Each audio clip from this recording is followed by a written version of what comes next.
నమస్కారం రామగోపాల్. నమస్తే అమ్మా.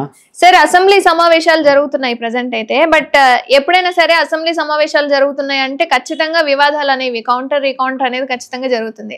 బట్ కేసీఆర్ గారేమో ఇప్పటి వరకు ఎలాంటి స్పందించడం లేదు. అంటే ఏది ఎంతవరకు జరిగింది ఏంటి అనేది చాలా సైలెంట్ గా వస్తున్నారు, వెళ్తున్నారు, సమావేశాలు వింటున్నారు, సైలెంట్ గా వెళ్ళిపోతున్నారు. ఈ మౌనం వెనుక కారణం ఏంటంటారు? ఇక్కడ మౌనం వెనుక ఏంటి కారణం ఏముంటుంది లక్ష్మి గారు? ఆయన మాట్లాడినా ఆడ ఒరిగేదేముండదు, తరిగేదేముండదు. ఏదో లేని పని ఉంటే మళ్ళీ వివాదాలకు దుమారం తెస్తుంది అక్కడ ఆయన ఎక్కువ మాట్లాడినా కూడా. ఎంత మాట్లాడినా ఊకదంపుడే ఉంటుంది, ఏమున్నది చెప్పిందే చెప్పుడు, పాడిందే పాట, పాసవల్ల దాసరి అన్నట్టు జనాలకు. ఇప్పుడు ఎప్పుడే కానీ ప్రతిపక్షం అన్నది ఏదైతే ఉందో ఒక ప్రయోగాత్మకంగా ఒక ప్రాథమిక ఏదైతే ఉందో బాధ్యత నిర్వర్తించాలి, సూచనలు సలహాలు ఇవ్వాలి అని. ఏది అపోజిషన్ రూలింగ్ పార్టీకి ఏదైతే అధికారంలో ఉన్నో అధికార పార్టీకి ప్రతిపక్ష పార్టీ ఖచ్చితంగా ఏమున్నది సూచనలు సలహాలు ఇస్తే ప్రజలు కూడా మెచ్చుకుంటారు, రికార్డులు ఉంటుంది. అది ఇక్కడ ఎక్కడా లేదు ఇప్పుడు మన దగ్గర. అది మొత్తం ఎక్కడైతుందో ఆ సూచనలు సలహాలు అన్నది ఆ జీరోకి వచ్చేసింది. ఏదో చెప్పుడు మాటకే చెప్పుడు ఊక తమ్ముడు మేము ఇది చేస్తాం అది చేస్తాం అన్నది కాకుండా ఇప్పుడు ఫర్ ఎగ్జాంపుల్ పాపం ఆయన ఒక్క ఆయన ఉన్నాడు, కూనంనేని సాంబశివరావు. ఆయన మంచిగా మాట్లాడుతున్నాడు, మీరు చూడు అబ్జర్వ్ చేయాలి, చాలా బ్రహ్మాండంగా మాట్లాడుతున్నాడు. అదే మన కౌన్సిల్లో కూడా జస్టిస్ జీవన్ రెడ్డి ఆయన ఎమ్మెల్సీ జీవన్ రెడ్డి గారు కూడా బ్రహ్మాండంగా మాట్లాడారు, మీరు చూడరు, ఆయన రికార్డు ఉంటుంది కదా. ఏదైతే ఉందో ఒక బాధ్యతాయుతమైన బాధ్యత నిర్వర్తించాలి.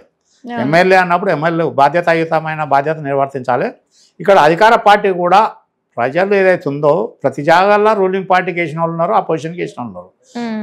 ఫండ్స్ పంపకం కూడా ఈ టెండెన్సీ ఇవ్వాలంటే కాంగ్రెస్గా, అది మన గతంలో కాంగ్రెస్ తర్వాత టీఆర్ఎస్ కూడా ఈ రకంగా నియోజకవర్గాలకు బడ్జెట్ కేటాయింపుల కాడ చాలా వ్యత్యాసాలు వచ్చే వరకు ప్రతి ఒక్కరు ఏమైపోయిందంటే ఇప్పుడు పనులు కానప్పుడు మళ్ళీ రేపు నెక్స్ట్ ఎలక్షన్ లోపల ఒక ఎమ్మెల్యేకు ఏదైతే ఉందో పరపతి పోయే పరిస్థితి ఉన్నది.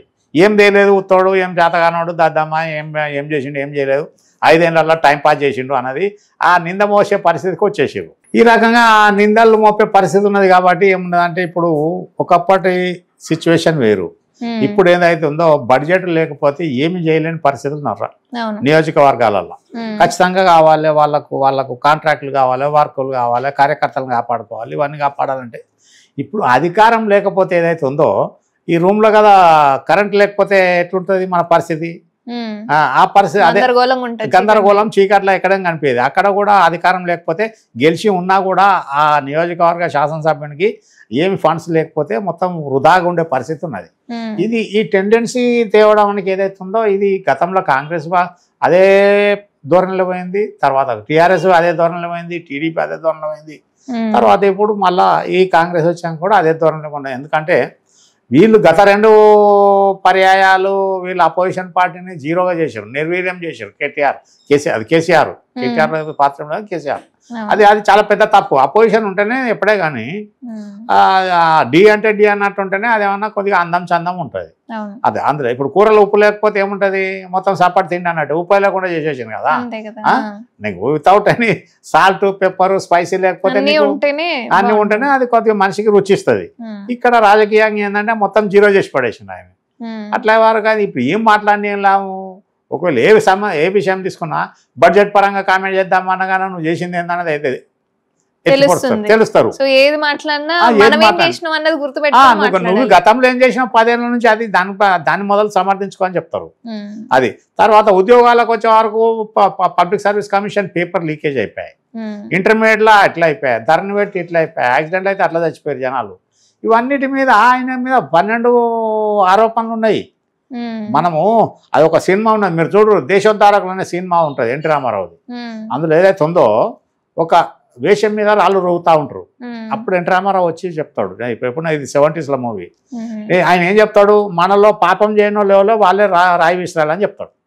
మనలో ఎవరు పాపం చేయలేదు వాళ్ళు రాయి విసిరాలి ఆమె మీద, నేను ఒప్పుకుంటా అని. వారికి ఏంది అంత పాపిస్టులే ఆడ, అంత పాపిస్టులే. సినిమా చూడరా సీన్ మీకు.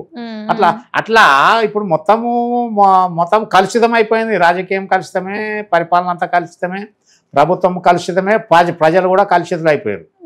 ప్రజలను కూడా కలుషితం చేసేసినాం. ఎందుకంటే 500కు 1000 రూపాయలకు మొత్తం ఓట్లకు అమ్ముడు పోయి వాళ్ళను చికెన్ సెంటర్లో చికెన్ కంటే ఘోరంగా కూడా కొనేసి అధికారం చేజిక్కించుకొని ఇష్టారాజ్యం చేసుకొని 5 ఏళ్ళ దాకా చూద్దామని అంటారు. ఇక్కడ రాజకీయ నైతిక విలువలు జీరో అయిపోయినాయి మా దగ్గర, ఎస్పెషల్లీ తెలంగాణ, ఆంధ్ర, సౌత్లో.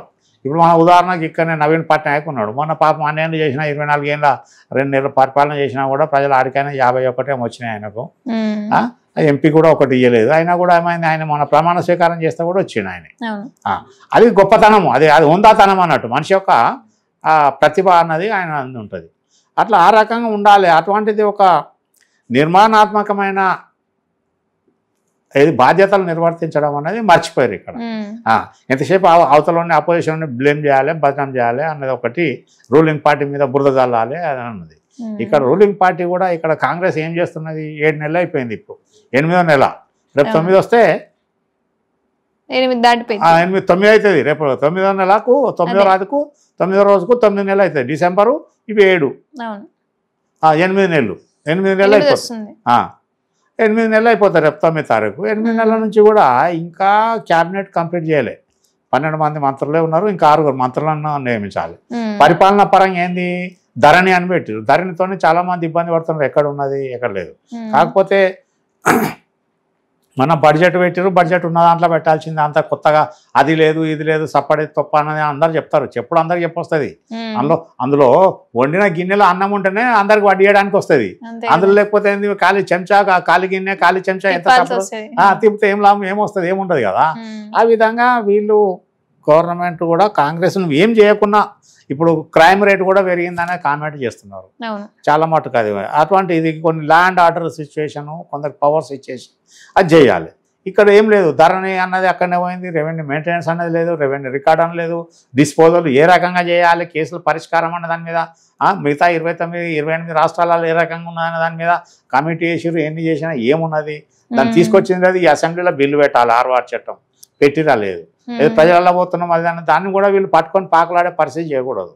దాని మీద ఏదైతే పరిపాలన ప్రజల గుండెల్లోకి ప్రయాణం చేసే, గుండెల్లో పాతుకపోయే పరిపాలన చేయాలి ఏ ప్రజా ప్రతినిధి కానీ. అంతేగాని ఏకపక్షంగా అది అన్న దాని మీద ఏదో ఎక్స్పెక్టేషన్ చేసి రూలింగ్ చేద్దామంటే ప్రజలు మళ్ళీ రేపు నెక్స్ట్ ఎలక్షన్లో కూడా తీర్పు వ్యతిరేకంగా వచ్చే పరిస్థితి ఉంటుంది. అది లేకుండా అంతేగాని ఉన్న దాంట్లో సర్దుకొని పోవాలి. దాన్ని ఒక సమిష్టిగా, ఒక సిస్టమేటిక్గా ప్రతి పనిని కూడా రికార్డు తీసుకొని దాన్ని తీసుకొని రావాలి. ఇప్పుడు మనము ఏది కాళేశ్వరంలో కూడా ఇప్పుడు పంపింగ్ చేసిరు, నింపడం ఉన్నది, ఇవన్నీ ఉన్నాయి కదా. ఇటువంటి అన్నది అడ్మినిస్ట్రేషన్. ఇప్పుడు రేపు పిల్లలకు ఫీజు రీయింబర్స్మెంట్ ఉన్నది, మెడికల్ అండ్ హెల్త్ ఉన్నది, ఎడ్యుకేషన్ ఉన్నది, తర్వాత హౌసింగ్ ఉన్నది. ఈ పవర్ అన్నది, పవర్ మీద లాంగ్ ప్లానింగ్ ఉండాలి. 20 ఏళ్ళ ఎస్టిమేషన్లు ఉండాలి. 25 ఏళ్ళ వరకు మనకి ఎంత పవర్ ఎస్టిమేషన్, పవర్ అవసరం పడుతుంది, ఎట్లా చెప్పలేదు, దానికి ఆల్టర్నేట్ ఏంది, ఎంతసేపు కోల్ పవర్ లేకపోతే మన ఐడల్ పవర్, న్యూక్లియర్ పవర్ అనేది కాకుండా మన రెన్యూవబుల్ ఎనర్జీ ఎప్పుడైతుందో సూర్యరశ్మితోని సోలార్ ఎనర్జీ, విండ్ ఎనర్జీకి వెళ్ళిపోవాలి. దీని మీద రావాలి. ఇప్పుడు దేశం మొత్తంలో 17,50,000 చిల్లర పై చిల్లుకు సోలార్ పంప్ సెట్లు పెట్టారు. అంత పవర్ అన్నది కన్జంప్షన్ తగ్గిపోయింది కదా.